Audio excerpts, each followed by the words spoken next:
哟，厉害咯！伊啊点亲像全国点上远啊，细汉都是点点点外物件咯。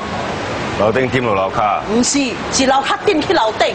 想不到呢，点物件也是一种才华啊！哎，你敢不是真有相拍咯？相拍嘛是一款才华。相拍本是才华。哦，你该训练者，无多好呢，伊代表新加坡。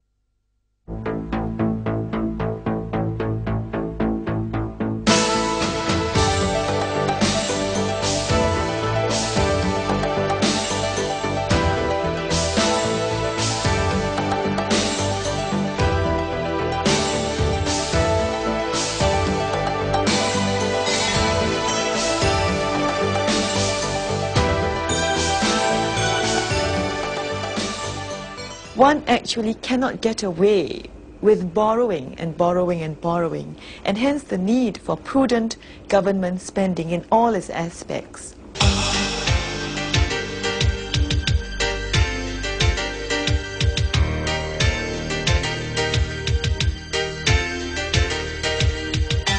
Singapore is a small, open economy, a city-state with no natural resources. So I think that first and foremost it is a realization of what Singapore is and of the constraints of being a small city-state with no natural resources. The constraint is that there is a very small domestic market. Hence there is a need actually to export our goods. There is a need, in a sense, to make use of what the world can offer in terms of markets, technology, capital, and so on, and hence an openness to foreign technology, to foreign capital, even to foreign professional workers to come here to work. The second aspect, I think, is that because of the fact that we are so small, we have in many ways only one resource ultimately, and that's our people. So to realize that human resource development and education is probably the most important fundamental factor in Singapore's economic development. The third aspect is, I think, with regards to government policy and government spending, and that is the fact that one actually cannot get away with borrowing and borrowing and borrowing, and hence the need for prudent government spending in all its aspects. So I would say that these would be the three fundamental factors accounting for Singapore's economic success. Today, it's the most densely populated state in the world. In 1819, when the British set up a trading post on the island, they found a settlement of 150 here, and wild animals roaming its jungles and marshes. It was made a free port, trade flourished, and since independence in the late 50s, this multicultural community of Singaporeans has carefully nurtured and developed its legacy as an international focal point of business and trade. Singapore has always been strategically placed. It has, after independence, under a very, I think, skillful leadership of the Singapore government, Lee Kuan Yew in the first place, they have succeeded to take advantage of this geographic position. Plus, that they have realized that the economy of Singapore will be much more quickly developed if you concentrate on creating possibilities for exports. Not like many other poor countries in the past decided to try to change their economy to substitute imports by own domestic industries. Singapore has always been outward looking, wanting to facilitate trade over the borderlines. Singapore is one of the most ardent spokesmen for free trade in the world. There are practically no tariffs in this country. This liberal approach is complemented by a disciplined society. It isn't by chance, for example, that Singapore is one of the cleanest cities in the world. Throwing so much as a cigarette end away can lead to a hefty fine. Other laws restrict smoking, gambling, chewing gum, and the right to strike. Legislation has also helped the authorities come to grips with a previously rampant narcotics problem. Possessing and selling morphine or heroin can today lead to the death sentence. The goal is such that anything that stands in the way, chewing gum or ethnic problems or whatever, will be very sternly dealt with. I think, again, all these regulations and so on will have to be understood in terms of the overall philosophy of state before individual. This little island nation, barely 640 square kilometers in land area, has a standard of living comparable to any developed nation. But you need go no further than to the old parts of the city, in the process of renewal, to be reminded of the scale and speed of Singapore's growth, and to experience the melting pot of people behind its economic miracle.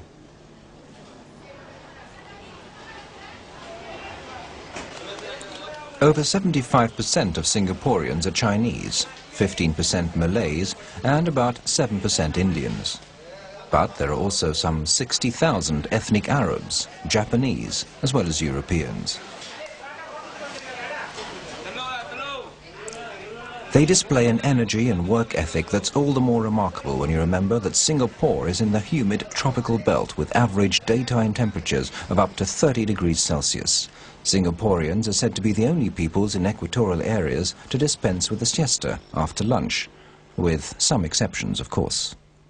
I would say Singaporeans are very proud of their country. They are amazed at their own prosperity, and Singaporeans travel very widely to the countries in the region and will be able to come back and make comparisons to their own advantage. So I think we have reached a stage when there is genuine admiration, gratitude to the government for giving us what it has.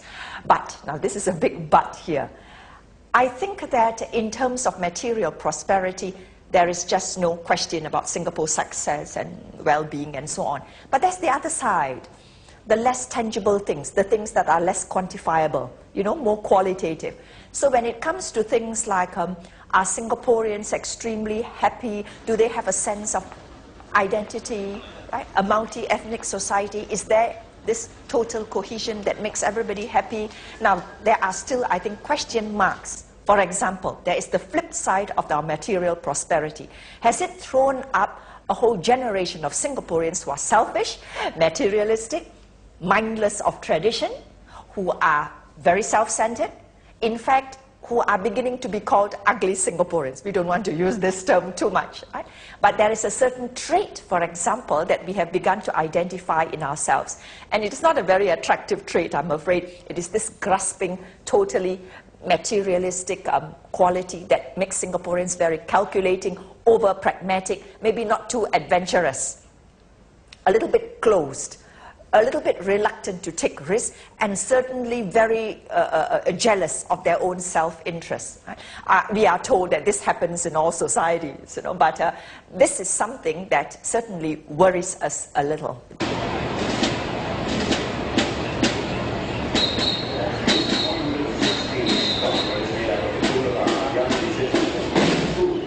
Singapore is heterogeneous.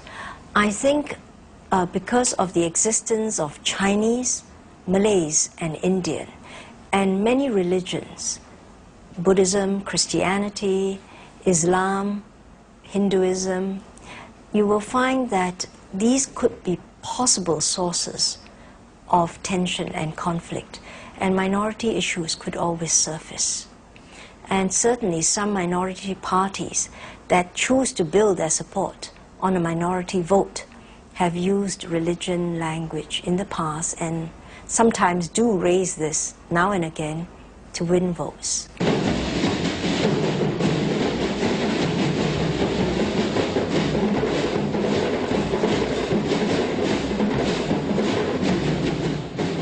Outwardly, the multiplicity of religions in Singapore manifests itself in most lively ways, with a wide variety of festivals and other celebrations which the authorities fully encourage.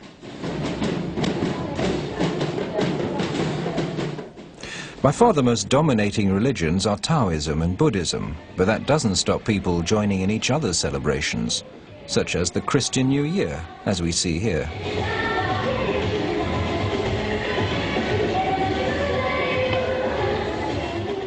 Singapore was a British colony for, more than 100 years. And once we became independent, the government took a decision to keep English as the language of business and the civil service and government. It is the language. Singapore was a British colony to that extent for more than 100 years, and once we became independent, the government took a decision to keep English as the language of business and the civil service and government. It is the language of the modern sector. To that extent, you find that Singaporeans are modern, Western in orientation. But there is a very large base where the language at home is in Chinese, Malay, Indian regional language, Tamil, Bengali, etc. And the cultural norms at the home is not as obviously Western as Western societies. The cultural heritage is still very strong. The language is English. The cultural heritage is a strong dose of the traditional cultures. And young people, as they move into the modern society, acquire some aspects of the Western cosmopolitan culture. I think if you move around Singaporeans, you'll find different people having different degrees of Westernization. And that's what we are. Now, thank you.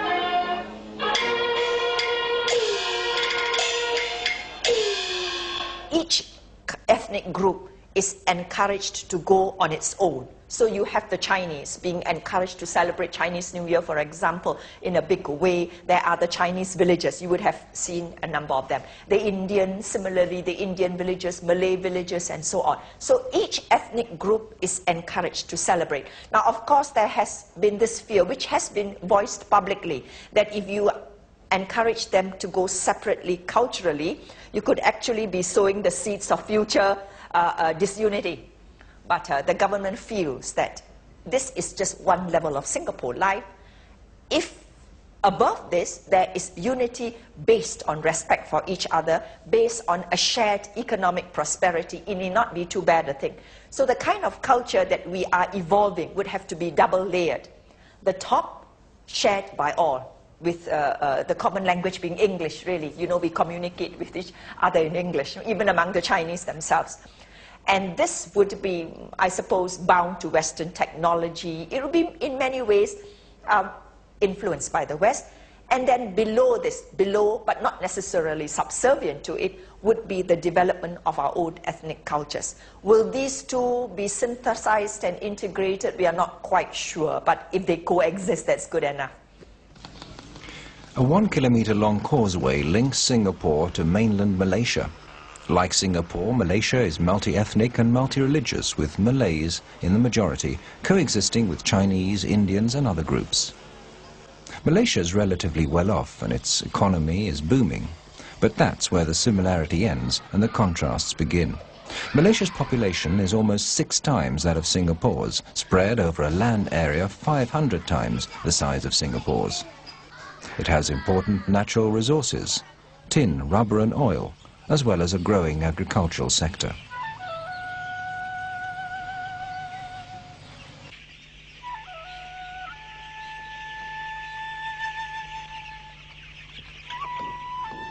And fishing is one of the traditional occupations that survive as everyday necessities in Malaysia.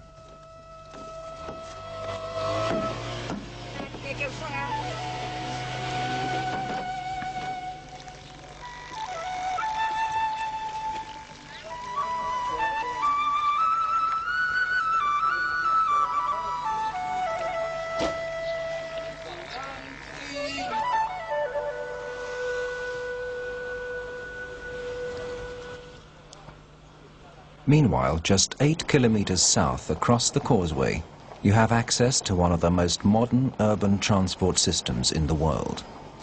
It took barely 3 years to build Singapore's Mass Rapid Transit System, or MRT.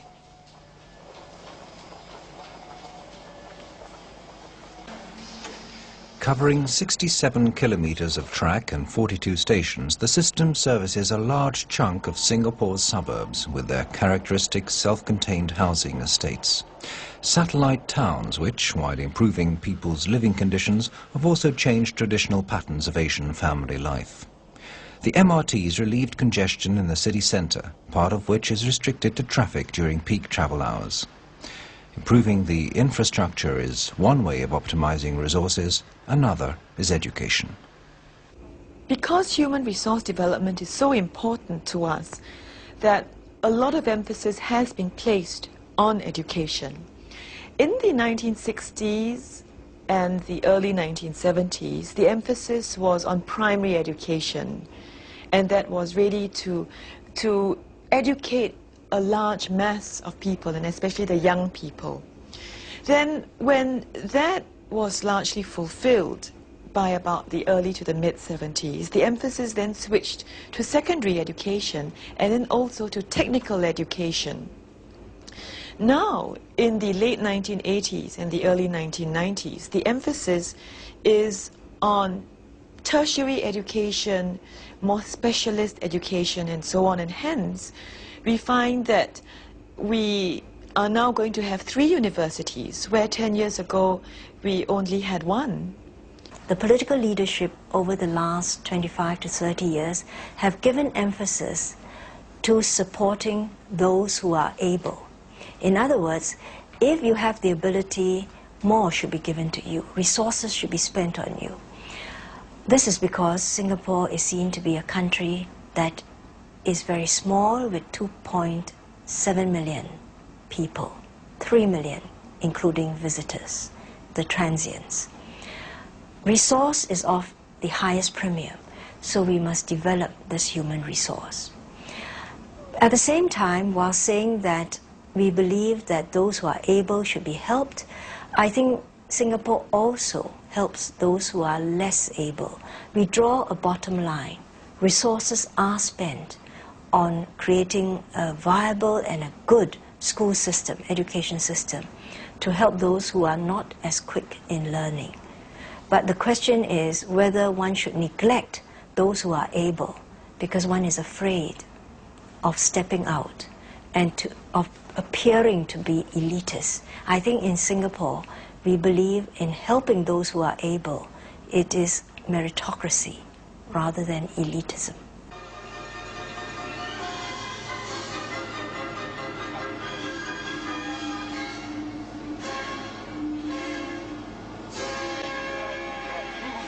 Okay, dear, on to my piece now. So we have taught JRA how to maneuver and to catch food thrown high up into the air. An amazing variety of parks and zoological gardens provide another source of knowledge linked with entertainment and open to all and sundry. The Jurong Bird Park has more than 4,500 birds and includes a 2-hectare walk-in aviary.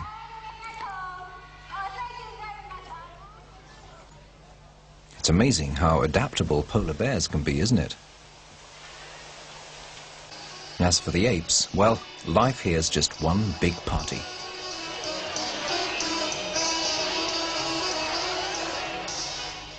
We are a mix of the old and the new, a mix of east and west. In many ways, we have a western face. The city skyline is very western, but our soul is very Asian. And in that sense, I think we have great tourism appeal.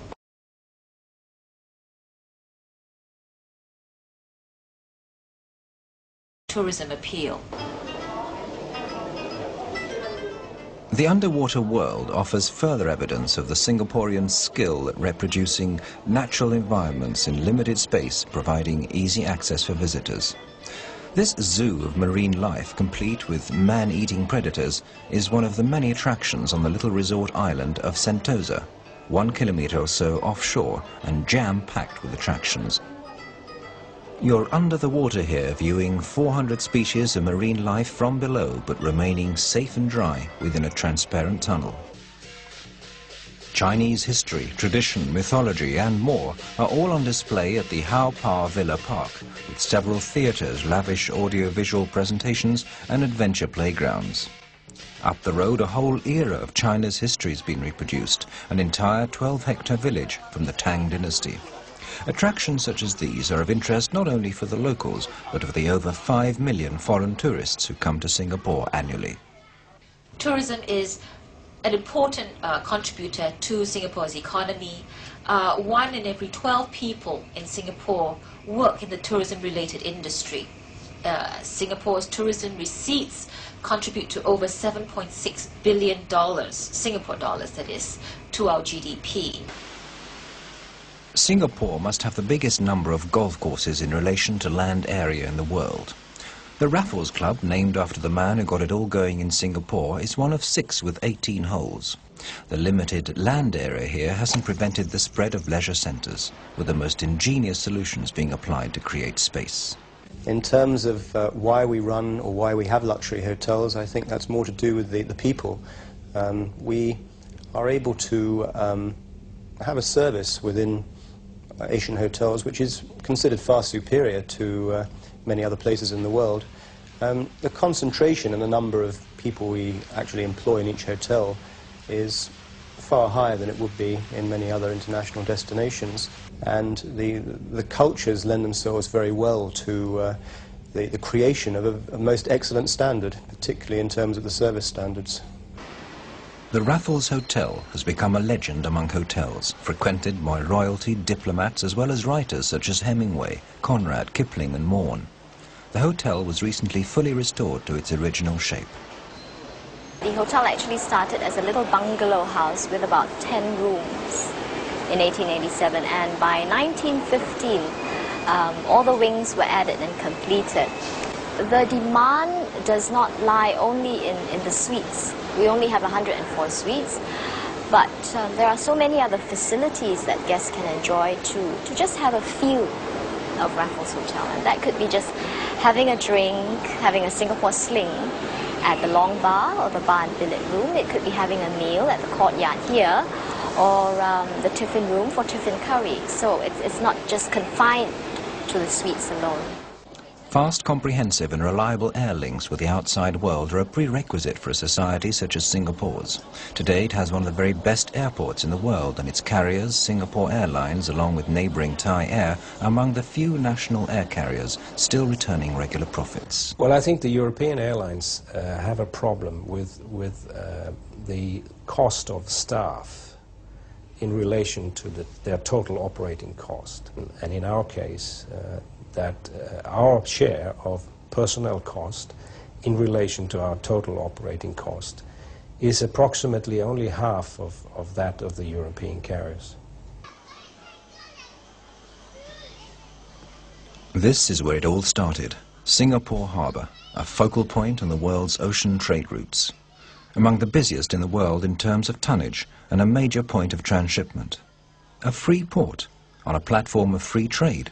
Doesn't this open up some leeway for doubtful dealings? There is no corruption in Singapore. It's a clean society. I think the reason why Singapore has become such a clean society is the conscientious efforts by the present and previous leadership of the country. I'm thinking of Lee Kuan Yew himself in the first instance, to wipe out from the beginning all possible stains of malpractice, of bad practice in administration, in business, and to see to it that the Singapore administration and the Singapore business is as clean as at all is possible. I think they have succeeded. Singapore is the financial centre of Southeast Asia. Literally hundreds of foreign banks and financial institutions operate here. Significantly, a bank boasts the highest building in Southeast Asia. Banking and finance, together with an advanced electronics industry, form the mainstay of Singapore's economy. All this is backed up by a sophisticated international telecom system. Growth has slowed down, though, after the boom of the 80s, but it's still at a level that's the envy of many European nations. If we had a growth rate of, like Singapore's, of around 5–6%, we would be very, very happy. And it's obvious that Singapore and the other ASEAN countries are having a slower growth, but I think it's healthy for them, and I think they themselves realize that it's healthy for them not to have a too rapid growth. You must, after all, in a way, you must consume your successes. You can't just go on year after year after year with growth rates of 10, 11%, as many of the countries here did during the 1980s. And I think that we will see in 10–15 years' time Southeast Asia combined with southern China and Indochina having a say in the world trade, which corresponds roughly to what Europe has, to what North America has, to what Japan has. That means that this part of the world will be the fourth leg of the world economy, which means that I think we have to already now pay much, much more attention to what is happening here than we unfortunately seem to be doing up to now. Singapore has been described as a sweet shop for adults. The city is dotted with shopping centres displaying a staggering range of goods. But the prices aren't necessarily the cheapest in the world. In many cases, you can pick up better bargains in Hong Kong, for example. But it's still worth it, and you have to be prepared to haggle. 有没有？所以这个不要用豆包去跟他拿出来，卖手呀，这马上跟他夹住，马上拿出来就好了。你跟他游来游去一毛没高了，不会掉下来了。如果你吹鱼啊，吹鱼、吹蟹、吹海鲜啊，放进去。 And there can't be many places in the world that have the variety of food that's available here. From all four corners of the globe, with Oriental cuisine dominating, of course. No wonder business folk here often spend up to 2 hours or more closing deals over a chopstick lunch.